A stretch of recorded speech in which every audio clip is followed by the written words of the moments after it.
So this is civil litigation, November 2023. Today, this is what we are going to look at. And before we start the class, I'm going to pray. Father, guide us, be with us as we start this class today, this day of 4th October 2024. Be with us, guide me as the lecturer and the participant, Lord. Give me wisdom, knowledge as I do this class. I pray all this believe in Jesus Christ, my Lord and Savior. Amen. Amen. So,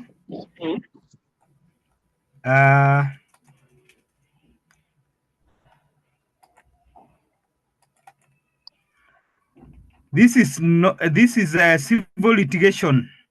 So, for civil litigation, if you want to pass civil litigation, I usually start with this introduction. You must be able, first of all, to understand the Civil Procedure Rules 2010. You must have at least some few case law. You must know how to draft. Yeah, how to approach court, how to draft petition, print, originating summons, chamber summons. You know where they apply.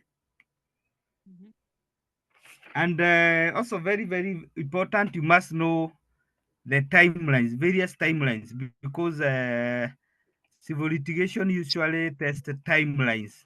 For example, you must know when you are supposed to file a case, within which timelines. So timelines are very, very important. You know that this application, for example, is it appeal? Is it out of time? Or do you seek leave? So timelines are very, very important in civil litigation. So every time you are dealing with a civil litigation question, look at the timelines. They are very, very, very, very, very important. So the civil litigation year 2008 to 2019 Q&A is uploaded on the website.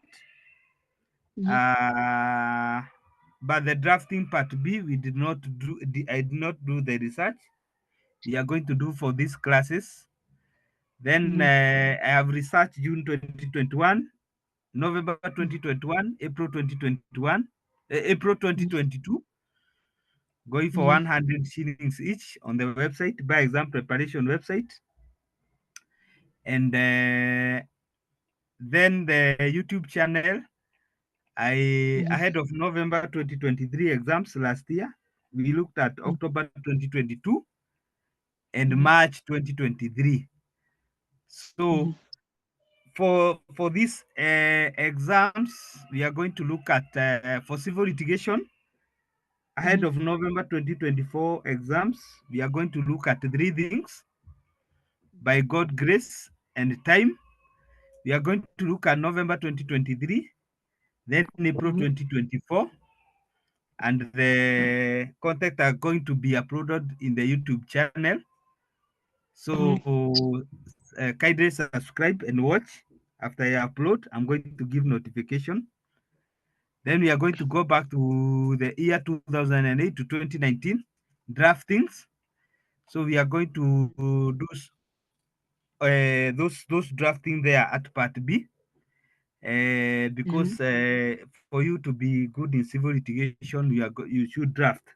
So we are going to go drafting topic by topic according to the 2024-2025 course outline. So that's how I have planned the civil litigation. So we are together. Yes, yes. So that's how I have planned civil litigation. That is the journey. So I'm going to read question 1 of November 2023. So every time you are looking at a question, you must always look at the keyword. There's something called the keyword. you are given a Mhm. big a long story, but what is the Mhm. keyword? What is the examiner testing? So after Mhm. I read the story, it's for you when you are in your paper in the exam, you must circle the most important facts, because not every all facts are important in an exam. So you Mhm. circle the most important facts and know the keywords which are going to determine how you are going to answer the question. So I'm going to read the question. Apaja Murema has been serving as chief officer in the Department of Lands, Urban Planning and Settlement in the county government of Kakamega. He has held this position since November 2022, when he was formally appointed by Governor of the said county on recommendation of the County Public Service Board and sworn into office. On the evening of April 1, 2023, Apaje Murema was having a drink at a local pub, the Stand Bar, when Honorable Michimi Hongo, the leader of majority in the county assembly of Kakamega, entered the said bar. Ligongo proceeded to the table where Apache was having his drink and told him that the members of the county assembly were complaining that they have not received fruits of independence from Apache Murema, fruits of independence. Fruit of independence was accorded phrase that referred to undeserved illicit favors that members of the county assembly will occasionally demand from officers and staff of the executive in the county government. In course of their conversation that evening, it dawned on Apache Muremba that members of the county assembly were demanding to be allocated plots of land from the pockets of community land which the county government of Kakamega had in trust for the local resident of Kakamega County. This demand was so brazen that Apache Muremba took it for April Fool's Day prank from Honorable Shina Lihongo. That was the end of his conversation. On May 2, 2023, at 10 a.m., Apache Murema received an SMS on his phone from Roho Chafu, the clerk of Kakamega County Assembly. The message required Apache Murema to appear before the departmental committee of Kakamega County Assembly on lands planning, settlement, and clarify certain matters. The message gave 10:22 of May 2023 a scheduled time for Murema's appearance before the committee. The message did not leave any details on the issue to be clarified. By the time he received the message, Apache Murema was in the resort in Naivasha attending a strategic planning workshop of the department. He called the clerk to convey the difficulty he was appearing before the Assembly's committee, but the call went unanswered. He sent a text message with the same message. On the same day, May 2023 at 3 p.m., social media platforms were awash with the news that Apache Muremba Services as chief officer in Kakamega County government have been terminated.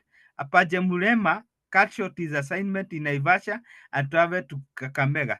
To his shock, he filed the letter for the clerk of the County Assembly convening the resolution of the County Assembly made on May 2, 2023, adopting the recommendation of the Departmental Committee of Lands, Urban Planning Settlement that that that services of Pajamura as civil officers may be terminated forthwith. So, Apache Murema cuts to a law firm of Shivembe Advocates as Mashimoni Chambers, PO Box 222 Kakamega. His instructions are that you challenge the termination for his employment by way of judicial review. So, give a concise opinion to Mpaje Murema, setting out the grounds in which the termination of his services may be challenged, the court before which it will be done, the parties against whom the court action will be launched, and appropriate remedies in the circumstances of the case. So this is a compulsory question, Mhm. uh, and I have read it. So Mhm. I want to hear what you think. For an 1A. application, okay. Mhm. For application for leave, Mhm. you start a certificate of urgency given the okay, let me just use given the urgency of the matter. This man has been dismissed from work illegally. He was not given an opportunity to be and also the dismissal was abrupt. Okay. Apart from that, question says that that he learned about his dismissal on social media, so most likely his reputation is being damaged. Such a certificate of urgency would be necessary. Also, for an application, you need to make an application by way of chamber summons. It will be accompanied by a verifying affidavit and a statutory declaration. Then the laws that will govern it will be let us go sequentially. Yeah? okay. So give a consensus opinion. So you must be able to know how to draft a legal opinion. So that's why I was telling you to draft. You're supposed to draft a legal opinion. Concerns opinion to Mr. Apudia, setting out the grounds in which the termination of services may be challenged. So, what are the grounds on which the termination of his service may be challenged? That he was not granted an opportunity to be heard. A meeting was held, yet he did not manage to attend the meeting. The meeting was on short notice. He's informed of the meeting at 10. The meeting is supposed to happen at 10:20. Also, the reason for which he was terminated, he can easily connect the reason for his termination to the conversation that he had with those other officials about them not enjoying the fruits of independence. So it may have been we can say the termination was malicious because it was motivated by the satisfaction of others over him not accepting to engage in illegal affairs. Yes. So a good trial. So every time you are told grounds on which grounds on which termination of his services may be challenged. Anytime you are told to do grounds, these are legal grounds. Unaona? So anytime these are even the grounds you put in the chamber summons notice on my badge. This application is relied on these grounds. Do you remember that? Yes. So the grounds are legal grounds. Unaona? So you quote the section of the Constitution, and you quote maybe Employment and Employment Act, if you remember. Unaona? So I usually tell students that if you want to pass any exam, civil litigation, legal writing and drafting, criminal, just be able to internalize this the Constitution, especially the Bill of Rights. You can never go wrong. Are you together? Yes. So the grounds every time you are told the grounds, these are legal grounds. So now you tell me with that guidance, you tell me what do you think? I can remember the Fair Administrative Action Act, Fair Administrative Action Act that talks about the grounds for judicial review, and some of the grounds are reasonableness, error in law? There's an error in law, there's unreasonableness, there's where one is not granted an opportunity to be heard, there's irrationality, is error of fact. I don't think I remember the others, but I remember those ones. But the Fair Administrative Action Act can guide me there. Yeah, so Fair Administrative Action Act, you can quote that one. Then you can say the basic, which one, the one you are going to remember always. First of all, you say and this you use in many subjects, not even in civil litigation. So, against discrimination, Article 27, you were discriminated on.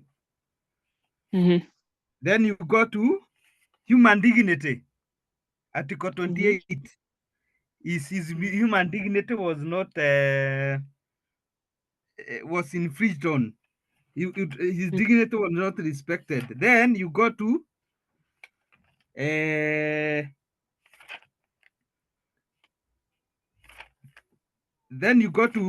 labor relations. That this is the most important and the most, every time there is a labor issue and the constitution is involved. So you quote Article 41, fair labor practices.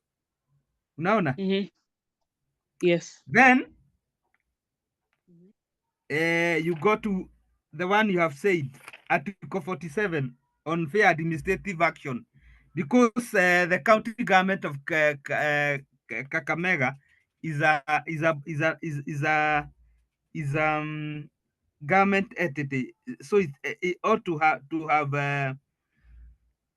have given him a right to be heard. So fair administrative action, you quote that one. Naona? So fair hearing, 50. He was not given fair hearing. Yeah. Every person has a right to have any dispute that can be resolved at application of law decided on fair and public hearing before a court or another independent or impartial tribunal. So he was not given a fair hearing before he was dismissed. So those are the main one under the Bill of Rights. So then you anytime there's public servants are involved, because a chief officer is a public servant, you can quote Article 236. Yeah, 236, which says that you cannot be dismissed from office without 236. You cannot be discriminated, dismissed, removed from office, or demoted, or thus subjected to disciplinary action without due process of law. So that 236, very, very important when you are talking about public officers being removed from office. Then you can talk about unfair termination under the Employment Act. So those are the main. Those are the main grounds which you are going to quote in your application. Are we together? Yes. So the next question, the court before which you be done. So remember, you are giving an opinion. Yeah, which the court before which this will be done? The High Court. You say the Judicial Review Division of the High Court. You must say very clearly. Yeah? Every time you are, you know, the High Court is divided into divisions.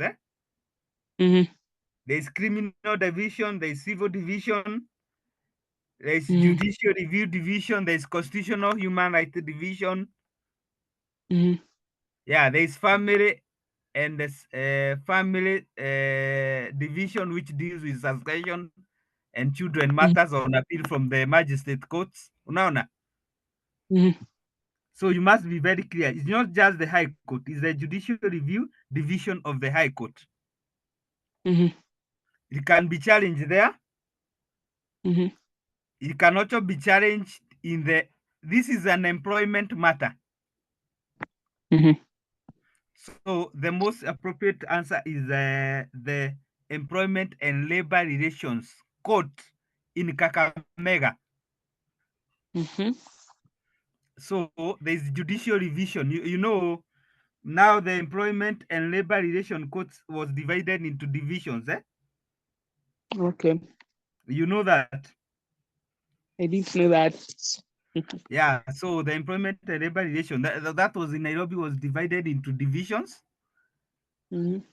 So one of them is judicial review. So you say that they are going to go to the employment and labor relation court because these are employment dispute in the Mhm. employment and court and labor relations court in Kakamega. Okay. So it's not the High So Court. it's not the High Court. Okay.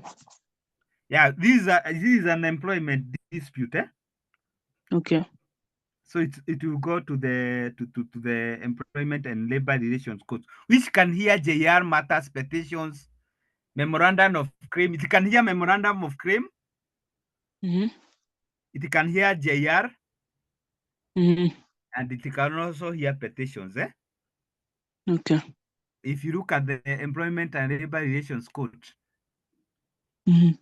it talks about that. The parties against whom the court action will be lodged.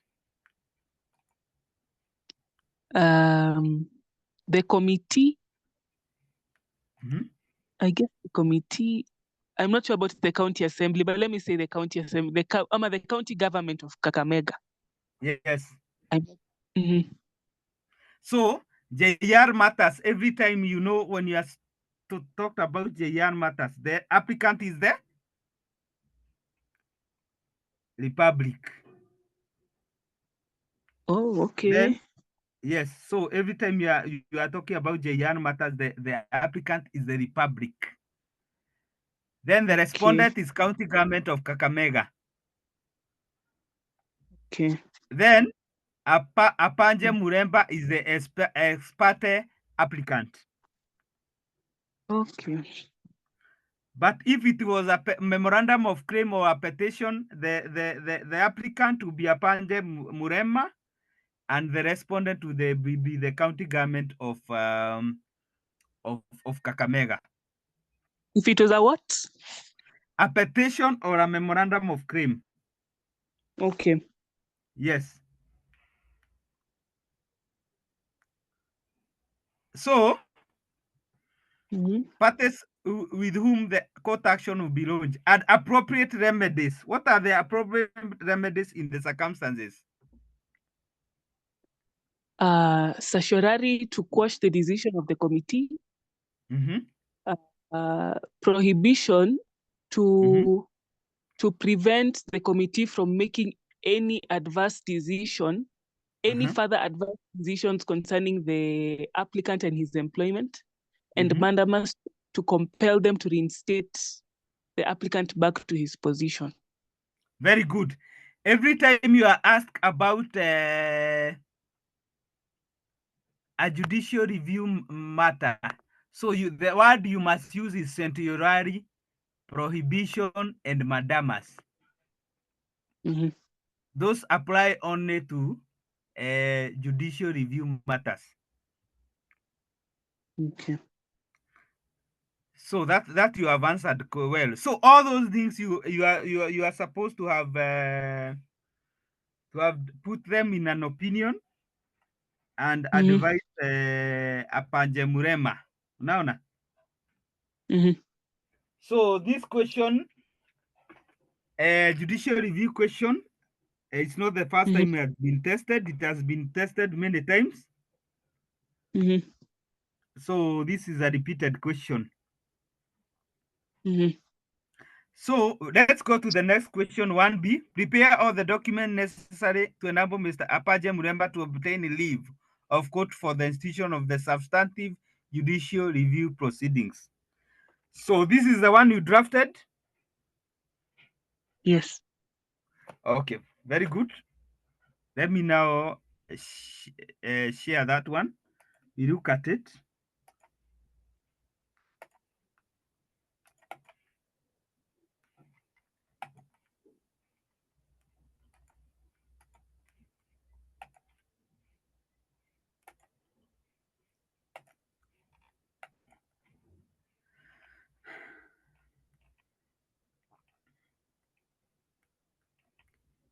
So you can see the screen, eh? Yes. Yes, I can see.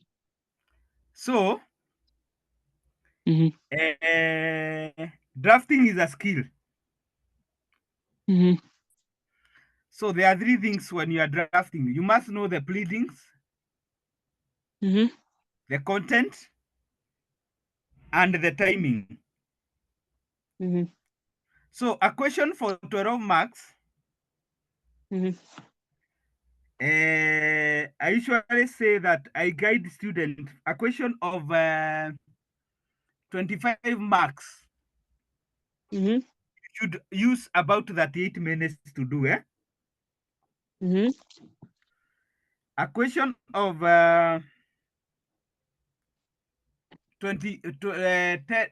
10 marks. You should use around 20 minutes. Mhm. So there is a document here I had prepared because this drafting is very very important.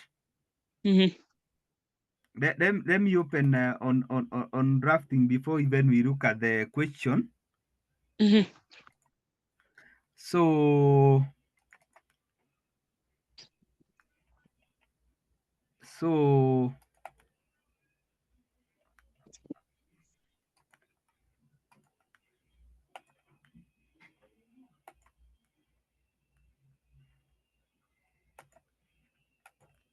you can see, Yes. so this is a document I shared just the other day on I can share it again, Mhm. but I want us to go straight to the area of drafting, because I want to guide you on how you shall be drafting. Okay. So all the drafting that you'll be doing. So Mhm.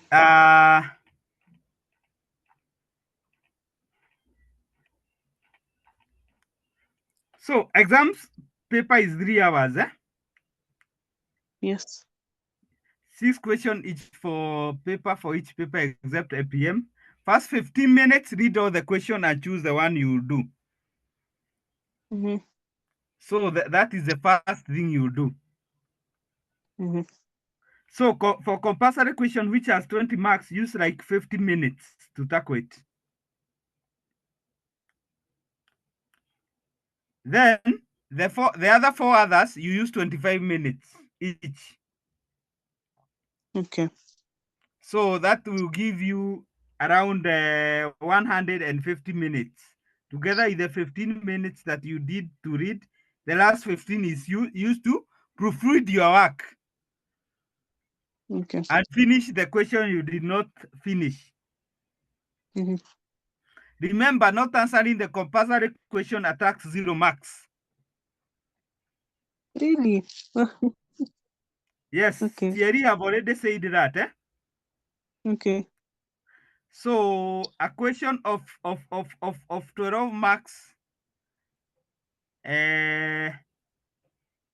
of 10 marks, you use 25 minutes. So a question of 12 marks, you should use around 30 minutes, not more than that. So be very cautious on timing. Yes. So drafting, do first of all do a rough structure of what you will draft before start actual drafting. Because if you Mhm. miss a structure or context in actual drafting, you cannot undo unless you repeat the drafting, Yeah. which is a waste of time and neatness of their answer script. Mhm. If you don't figure out the content of the structure in your draft, you have no idea, not sure, do not do the question unless it's compulsory.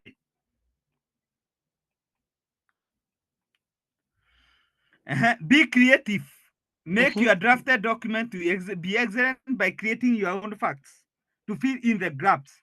Not all the facts are usually provided in the question, but ensure you don't divert the substance of the question or create a conflict between your creative facts and provided in the question. So you can use you can fill in the gaps, but make sure you don't Okay. distort the question. So marks will always guide you how long your drafting should be. If your question of 20 marks compulsory may require you to draft at least long substantive documents like notice of motion and its affidavit. Unlike a question of 5 marks that may require you to draft one short document. So the marks guide you how long the document should be. Are you together?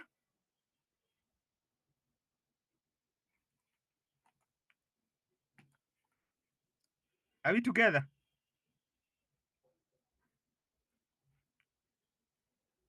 Helen?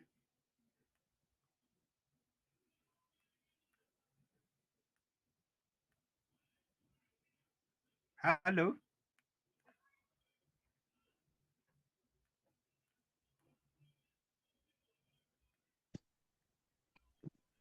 Hello. Hello? Okay, You went nimerudi. off kidogo. Yeah, Sorry? imerudi. Nini? I'm back. I'm back. Okay. Nadhani network ilidrop. Okay, so I was saying, so if you are drafting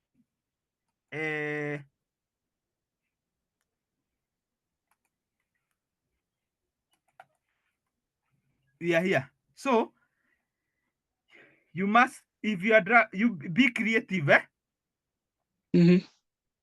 then make marks will also always guide you how long you are going to draft. So a question of 20 marks, long drafting.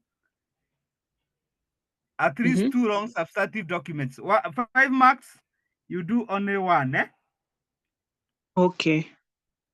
Date your drafted document the day of the exam and remember to sign. Okay. So you date your drafted document the day of the exam and remember to sign. Okay. So yeah, that was a small thing on drafting. So you can go to your question, see what you did, because I want I know you are going to do you are going to do a lot of drafting. So you can see you are drafting. Not yet. It's gone. So let me share now. Yes, I can see it. So we said this one application for leave for JR, that one you remove. Okay. That is not necessary. Republic of Kenya. So in the employment and labor relations codes at Kakamega. So JR application number. Okay. So in the matter of application for leave to obtain orders of provision, mandamus, and statutory, in the matter of Article 47, in the matter of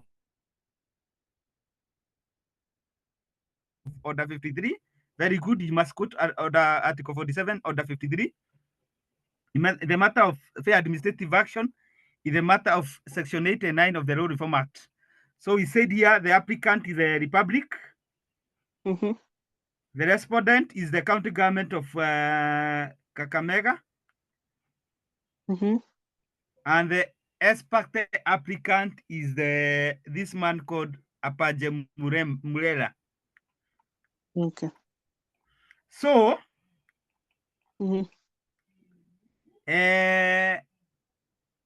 for you to be given leave,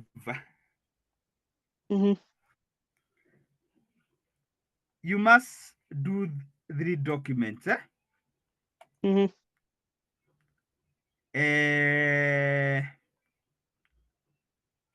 Let's look at Order 53. Mhm. of the civil procedure rules. Mhm. Let me open it.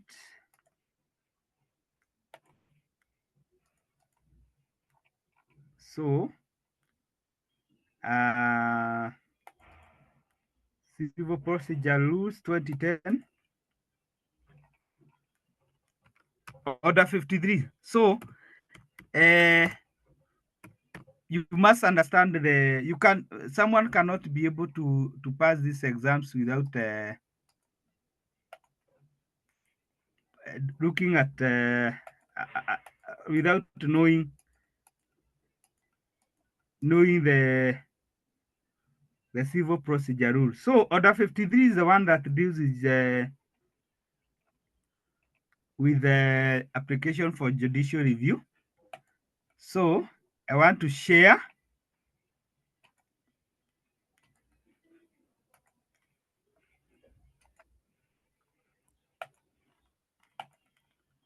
So you can see, yeah? Yes. So order 53, application for mandamus prohibition and certiorari to be made only with leave. Order 53 rule 1. No application for order mandamus prohibition or certiorari shall be unless leave they have been granted in accordance to this rule. So this is what you need for you to be given leave. Order 53 rule 2. Application for such leave shall be made ex parte to the judge in chambers. So in your application, we must put there to its ex parte and shall be accompanied by statement setting out the name, description, applicant, the relief sought, and grounds on which it is sought.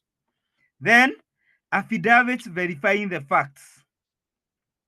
So those are the 3 documents. So it is chamber summons, statement, statutory statement, and verifying affidavit. Okay. So if the question comes you asking you, so you are seeking for leave, those are the 3 documents you are supposed to draft. So if you are told that the leave have already been given, now you talk about the notice or motion and statutory supporting affidavit. Okay. Are we together? Yes. So because this question was 12 marks, now this is leading me to somewhere. And you are supposed to draft 3 things. So certificate of urgency, that one that was not so necessary. So we look at the chamber summons. So you can see you are drafting. You can see it on your screen. Yes. So chamber summon, of course, you quote under order 53. This is very good. Let all parties concerned. That is how chamber summon start. But notice of motion, you started how? Take notice. Take notice. So that is the difference. Enter appearance before a charge in chambers, and you say this is ex parte, forenoon, and thereafter for the counsel for the applicant to be heard on orders that the matter be satisfied and urgent and be heard ex parte in the first instant, that this cause be free to grant leave to seek orders of certiorari coach the decision of the committee, that this court be pleased to grant orders on mandamus to compare an statement of the applicant to his possession, that this court be pleased to grant orders of prohibition to prevent any orders against the applicant by the committee in this matter, which application is founded on verifying affidavit of Manje, Murima, and the following grounds. So I told you. Yes. the grounds in the every time you are putting the grounds on notice of motion and verifying affidavit, there must be legal ground. So here you can say on a grounds that the dismissal, the committee did not give the applicant, the expert applicant hearing, contrary to section to article 47 of the constitution. Unaona? So these grounds are not facts. So here you put legal grounds. Okay. So I want you to go to the question I have drafted, question 1B, April 2022. It was also on chamber summon. You see how I have put the grounds. Okay. So here you don't put facts. Facts, you come here and you put them In the affidavit. in the verifying affidavit. So to save time, do drawn and filed by once. Okay. The heading you do once when you are starting. Okay. And drawing and filed you do when you are finishing. No examiner will penalize you on that. Okay. Because the most important thing is the content that is inside here. Unaona? Okay. So I, Apanje Muremba of PO Box 221, Kakamega of Republic of Kenya, here make an order and so as follows. So here you are going to just resuscitate that I am made that residing in Kakamega, Republic of Kenya, that I am Pekat here and therefore competent to swear they are buried, that I've read and understood the content of this application, that swear the affidavit in support, verifying this affidavit in support of the verifying the content of the chamber summons, because verifying affidavit is to verify. Okay. So then you finish. Then you come to the statutory declaration. Statutory declaration, you give brief facts. The applicant, whoever at the meeting in Naivasha receive a message from the count of the county assembly.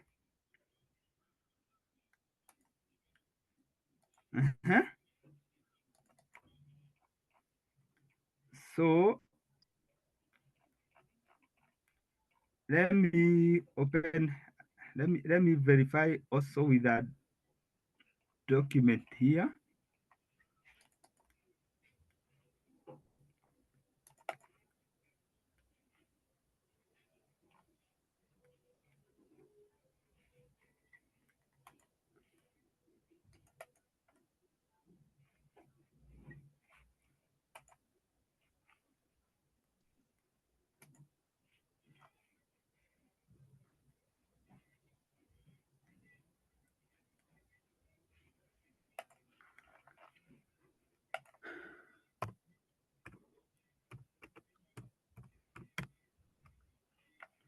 So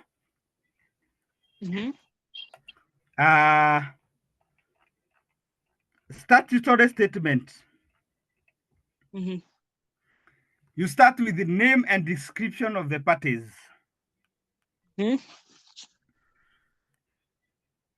There's party applicant is bra bra bra.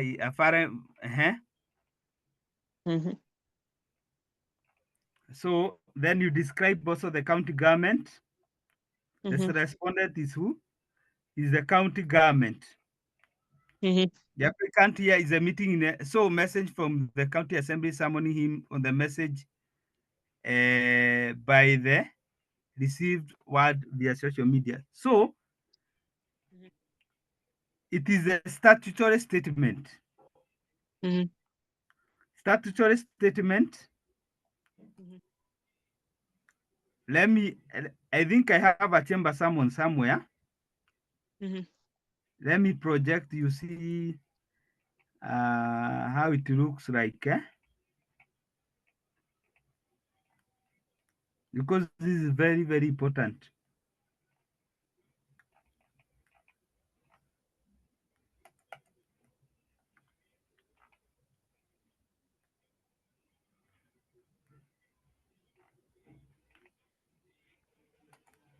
So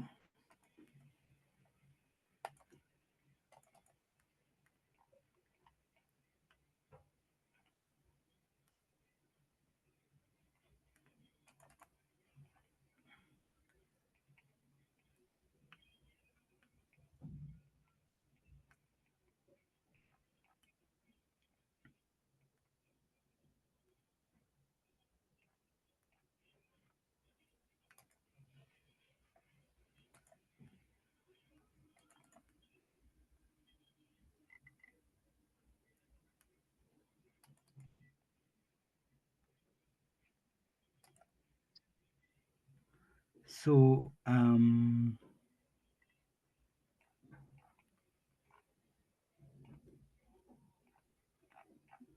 notes received from students.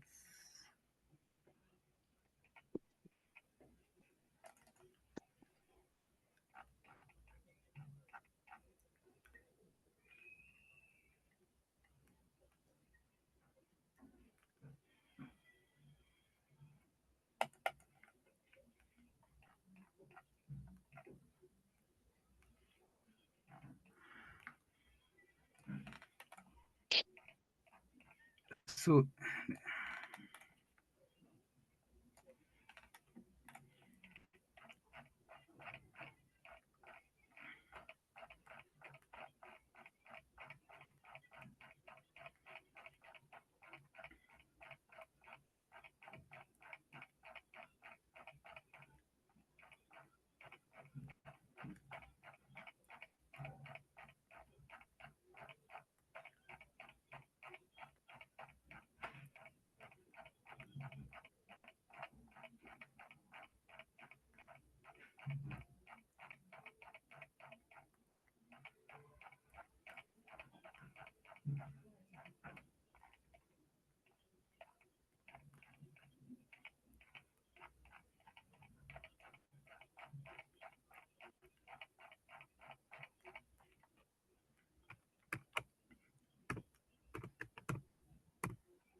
so yeah, I have gotten one.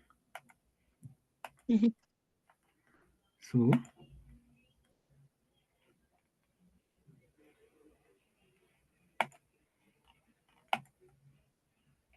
this is a paper. Mhm. You can see, Yes.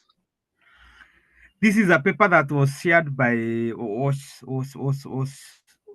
done. It was shared by Peter Wanyama, Kenya School of Law last year. He Mhm. went as a guest lecturer to Mhm. to talk to students on KSL paper on judicial review. So statutory statement look like this. Mhm. So name and description of parties. Mhm. So you describe the parties. Mhm. So you say the first as ex parte applicant is Peter Munya, is the governor of Meru within the Republic of Kenya. So in our case, in our question, you say the ex parte applicant, that man, then he was the chief, is the chief officer, Kakamega County government. Mhm. Then the respondent is the county government of Meru. Is a county government established under the constitution. Mm-hmm. So are we together? Yes. So you go to next, then you say, then you go to the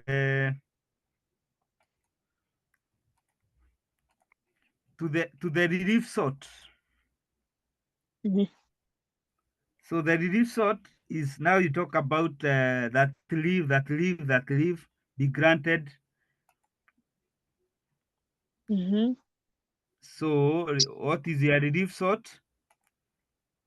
Not that one. Let me look at it.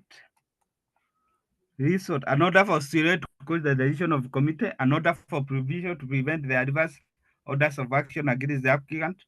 That you did well.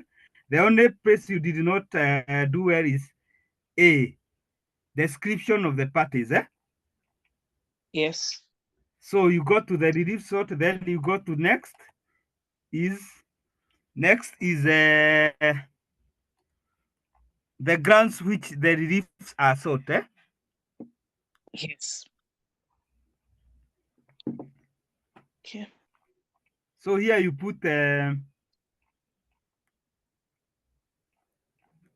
legal grounds as contained in the chamber summon. Mm-hmm. So here you can, let me see what you have said. Because the applicant was dismissed, the refusal to participate, the applicant was called, and yes, very good. So this ground is what you could have put there under the chamber summons. Okay. Because these are the legal grounds that the applicant was dismissed due to the refusal to participate in a, that the applicant was condemned and hand, that which was summoned was in a short notice, that the applicant had suffered both financial and reputational damage. So don't give facts here. So then after you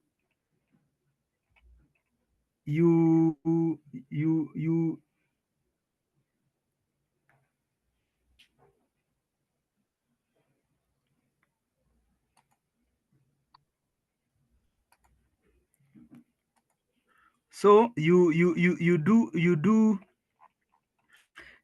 do the chamber summon, statutory statement, Mm-hmm. then affidavit, verifying affidavit. That is the order. Okay. You remember what we read under order for 53 1 and 2. Yes. So that is the order. The order is you do chamber summons,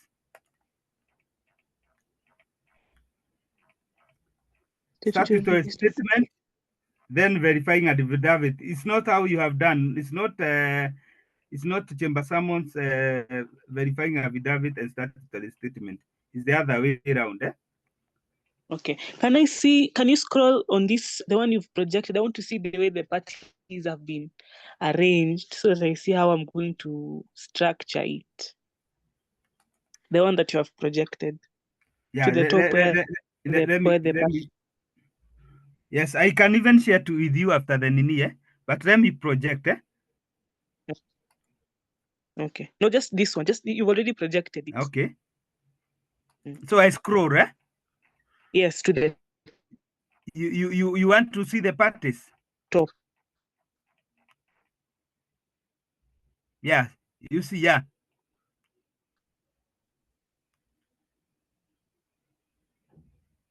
I want to see just the way the parties have been written. Alafu also now in this So it question is where the committee is the one that made the decision. Where the committee is the one that made the decision, why not sue the committee itself? You see, the committee is a creature of the county government. Okay. So you just sue the county government. If you write around, you are saving time. Just sue the county government. So you see here the Republic. So you quote Order 53 and Section 9 of Rural Reform Act. and is in the matter of, unaona. So the republic is the applicant, then you sue the county government, then expert the applicant.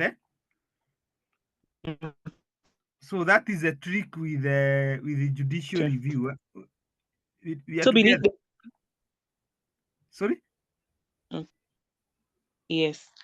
So beneath the respondents, you just write experte so and so. Yes, the person. Okay.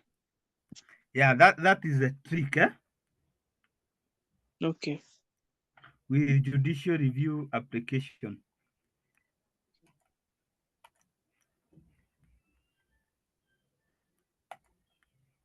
So I think we have answered that question well.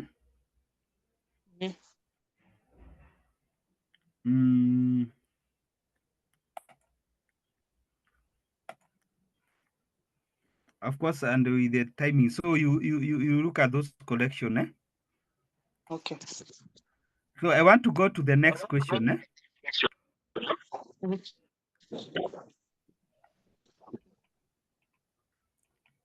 So this is question 2. Yes. Question 2. You can see the screen.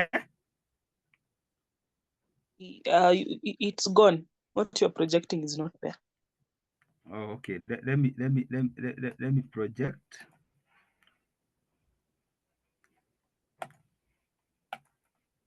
And now? Yes. You can see. So yes. So we are going to look at the question 2. Then we end for today. Okay. Then now the substantive thing will be we continue on Monday. So question 2, UA filed a suit against Peterson seeking maintenance of a minor. On 27th May 2021, the trial magistrate issued some maintenance order against Peterson. Aggrieved by the said ruling and order, Peterson filed an application seeking review of the order issued on 27 May 2021. On 4th November 2021, in a well-reasoned ruling, the trial magistrate dismissed the application for review. Again, aggrieved with the ruling of the trial magistrate delivered on the 4th November 2021, Peterson filed an appeal on 30th November 2021. A reading of the memorandum of appeal by Peterson reveals that he's challenging both the ruling of 27 May 2021 and the other one of dated 4th November 2021. Juliet has raised a preliminary objection challenging the competence of the appeal. The preliminary objection has been argued and the ruling date has been given. You are the judge's legal researcher. He has requested you to prepare a draft ruling. So proceed. So,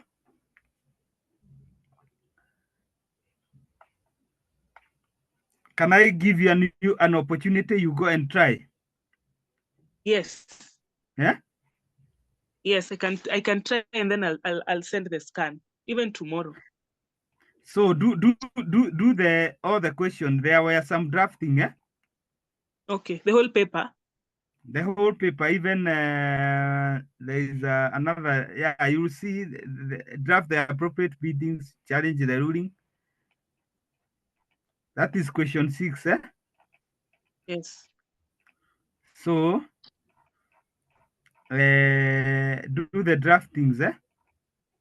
Yes. And prepare from question 2. Okay. We are going to deal with everything on Monday. Okay. 3 hours. Okay. So our classes have started. Okay. So next on Monday, we start question 2, November 2023.